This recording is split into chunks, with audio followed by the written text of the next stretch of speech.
অবৈধ ইটভাটার দাপট ও এর থেকে পরিত্রাণের উপায় নিয়ে আরো বিস্তারিত জানাতে এই মুহূর্তে মুন্সিগঞ্জে আছেন সহকর্মী নাসিরুদ্দিন উজ্জ্বল। তার সঙ্গে আলোচনায় যুক্ত হচ্ছেন জেলার পরিবেশ অধিদপ্তরের উপপরিচালক মিজানুর রহমান। এছাড়া মাদারীপুর থেকে যুক্ত থাকবেন সহকর্মী সঞ্জয় কর্মকার অভিজিৎ। প্রথমে যাচ্ছি উজ্জ্বলের কাছে। উজ্জ্বল, ইটভাটাগুলো থেকে পরিবেশ দূষণের যেসব কর্মযজ্ঞ রয়েছে সেগুলো নিয়ে কিন্তু নানাভাবে আলোচনা চলছে, কিন্তু তারপরেও কিন্তু অনেক ক্ষেত্রেই এই ইটভাটাগুলোকে নিয়ন্ত্রণ করা যাচ্ছে না এবং পরিবেশ অধিদপ্তরের ছাড়পত্র দিয়েই কিন্তু এই ইটভাটাগুলো চলবার কথা রয়েছে এবং যেই শর্তগুলো দেওয়া আছে এই শর্তগুলো মানবার কথা রয়েছে। তো আমরা এখন কথা বলবো যে মুন্সিগঞ্জে যিনি এই পরিবেশ অধিদপ্তরের কর্ণধার, তিনি এই ব্যাপারে কি কি পদক্ষেপ গ্রহণ করছেন এবং কেনই বা নিয়ন্ত্রণ করা যাচ্ছে না। ধন্যবাদ। দেখেন, মুন্সিগঞ্জে যে ইটভাটাগুলো রয়েছে তার ভিতরে আমাদের যে গঠনগতভাবে যে অবৈধ বলা হয়েছে যে 120 ফিট চিমনির কাঠ পোড়ানো চিমনির ইটভাটা বা ড্যাম চিমনি এরকম কোনো ইটভাটা নাই। মুন্সিগঞ্জে যে ইটভাটাগুলো রয়েছে সেগুলো সবই জিগজাগ ভাটা, অথবা একটা আছে অটোব্রিক্স ছিল, সেটা এখন আপাতত বন্ধ আছে। আর একটা আছে অটোব্রিক্স চালু আছে, শেষদি খানের, সেটা চালু আছে। এই যে জিগজাগ ভাটার সবগুলোতে ম্যাক্সিমাম আমাদের পরিবেশের ছাড়পত্রের জন্য আবেদন করা বা পরিবেশের ছাড়পত্র গ্রহণ করা হয়েছে। তার ভিতরে কিছু আছে আবেদন করার পরে দেখা যাচ্ছে কাগজপত্র সঠিকভাবে না থাকায়, সঠিকভাবে জমা না দেওয়ায় হয়তো আমরা সেগুলো ছাড়পত্র দেইনি, অথবা কিছু আছে নিষিদ্ধ এলাকা বলে আমাদের একটা আছে, ইট প্রস্তুত ভাটা স্থাপন নিয়ন্ত্রণ আইন যে 13 একটা ধারা আছে, নিষিদ্ধ এলাকা কোন কোন জায়গায় ভাটা হবে কি হবে না, এরকম নিষিদ্ধ এলাকার ভিতর যদি কাছাকাছি পড়ে থাকে, এসব কারণে আমরা কিছু ভাটাকে বিভিন্ন সময় আমরা জরিমানার আওতায় এনেছি। গত মার্চ থেকে 23 মার্চ থেকে আমরা এ পর্যন্ত প্রায় জেলা প্রশাসন এবং পরিবেশ দপ্তরের এনফোর্সমেন্ট উইং এই উভয়ের সহযোগিতা পরিবেশ অধিদপ্তর মুন্সিগঞ্জ জেলায় 91 লক্ষ টাকা জরিমানা করা হয়েছে এবং আদায় করা হয়েছে। আর পরিবেশ অধিদপ্তর যাতে এই ইটভাটাগুলো তাদের কার্যক্রমকে সঠিকভাবে পরিচালনা করে সেজন্য নিয়মিত মনিটরিং করছে।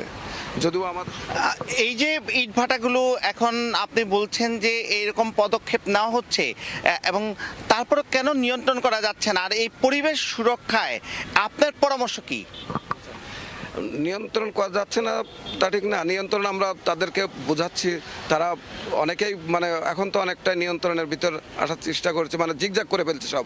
120 ফিট নাই, আগে তো একসময় 120 ফিট ছিল যেখানে কাঠ পোড়ানো হতো, তারপরে ড্রাম চিমনি ছিল যেখানেও কাঠ পোড়ানো হতো।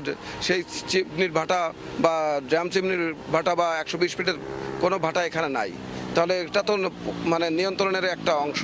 আর জিগজ্যাগ ভাটাগুলোর জন্য যে করা আছে, তারপরেও পরামর্শ হচ্ছে যে সরকারের এই মুহূর্তে যে ইট মাটি পুড়ায় ইট তৈরি না করে ব্লক ইট তৈরি করার পরামর্শ দেওয়া হচ্ছে। সবাইকে বলা হচ্ছে যে ব্লকে চলে যেতে, ব্লকে গেলে পরে তখন তো মাটি পোড়ানো ইটটার এই সিস্টেমটাই আস্তে আস্তে কমানোর জন্য বা বন্ধ করার জন্য সরকার এখনকে পরিকল্পনা রয়েছে। বা এভাবে এই জন্য আমরা ইট ভাটার যে মালিক আছে ওনাদেরকে বিভিন্ন সময় বিভিন্নভাবে উৎসাহিত করছি যে আপনারা ব্লকে চলে যান। ধন্যবাদ আপনাকে।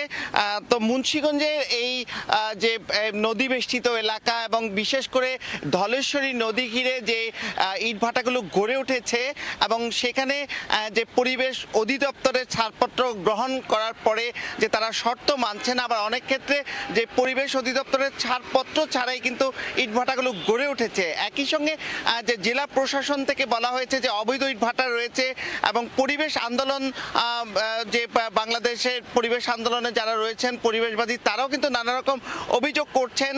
কিন্তু রাজধানী ঢাকার কাছের এই জেলাটিতে যে এই নদী বেষ্টিত বিভিন্ন স্থানে যে ইটভাটা ব্যাঙের ছাতার মতো গড়ে উঠছে, সেই ব্যাপারে কিন্তু পরিবেশ অধিদপ্তর বলছেন যে আইন অনুযায়ী যেসব এলাকায় জনবসতি রয়েছে এবং জীববৈচিত্র্যের ক্ষতি না করে, স্কুল কলেজে ক্ষতি না করতে পারে, সে ব্যাপারে কিন্তু তিনি পরামর্শ দিচ্ছেন। তো এই ছিল আমার কাছে মুন্সিগঞ্জের ইটভাটার সবশেষ। আমরা চলে যাব মাদারীপুরের খবর জানতে, সেখানে রয়েছেন সহকর্মী অভিজিৎ। পদ্মার এই পারের জেলা মাদারীপুর। এই মাদারীপুরের 5টি উপজেলাকে ঘিরে 65টি ইট ভাটা গড়ে উঠেছে। এসব ইট ভাটা 15 থেকে 20 বছর আগে গড়ে ওঠে। তখন ঘনবসতি না থাকলেও বর্তমানে কিন্তু ইটভাটার আশপাশে ঘনবসতি এলাকা রয়েছে। ফলে এখানকার বাসিন্দারা অভিযোগ করছেন যে সমস্ত ইটভাটায় কয়লার পরিবর্তে কাঠ ব্যবহার করা হয়, সেখানে যেন দ্রুত কয়লা ব্যবহার করা হয়, তা না হলে পরিবেশের মারাত্মক বিপর্যয় হতে পারে। এবং এলাকাবাসী বারবার অভিযোগ দিয়েও কিন্তু দিশেহারা হয়ে গেছে। এর অন্যতম কারণ হলো মাদারীপুর জেলায় পরিবেশ অধিদপ্তরের কোনো অফিস নেই। মূলত ফরিদপুর জেলা থেকে মাদারীপুর জেলাকে নিয়ন্ত্রণ করা হয় এই পরিবেশ অধিদপ্তর। এই সুযোগকে কাজে লাগিয়ে বেশ কিছু অসাধু ব্যবসায়ী তারা কিন্তু দীর্ঘদিন ধরে এই ইট ভাটার কার্যক্রম চালিয়ে যাচ্ছেন। আমরা জেলা প্রশাসনের সাথে কথা বলেছিলাম, তারা বলছেন অভিযোগের প্রেক্ষিতে এই সমস্ত ইট ভাটায় তারা অভিযান পরিচালনা করেন এবং যারা অসাধু ব্যবসায়ী রয়েছেন তাদের আর্থিক জরিমানা সহ ভাটার কার্যক্রম তারা বন্ধ করে দেন।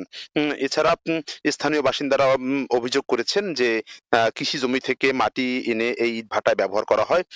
ফলে দিনে দিনে কৃষি জমির পরিমাণ সেটি কিন্তু কমে যাচ্ছে। আর যেহেতু ভাটাগুলো অনেক পুরনো এবং অনেক আগে এগুলো নির্মাণ করা হয়েছে, তখন ঘনবসতি এলাকা না থাকলেও কিন্তু এখন এই সমস্ত এলাকায় ঘনবসতি হওয়ায় কিন্তু মানুষের একটা যে দুর্ভোগ সেটি কিন্তু বারবার তারা আকুতি জানিয়েছেন এবং তারা কিন্তু সেই অভিযোগটি করেছেন। আমরা দেখেছি যে জেলা প্রশাসন থেকে মাঝে মাঝে অভিযান পরিচালনা করা হয়, তারপরও কিন্তু এই দাপট কিন্তু কমছে না। ফলে কিন্তু এই কার্যক্রম নিয়মিত কিন্তু চালাচ্ছেন কিছু অসাধু ব্যবসায়ীরা। তো এই ছিল আমার কাছে মাদারীপুর জেলার যে ইটভাটা পরিচালিত হয় তার সবশেষ। আমরা সরাসরি যুক্ত ছিলাম মাদারীপুর থেকে এবং এর আগে আমরা যুক্ত ছিলাম মুন্সিগঞ্জ থেকে।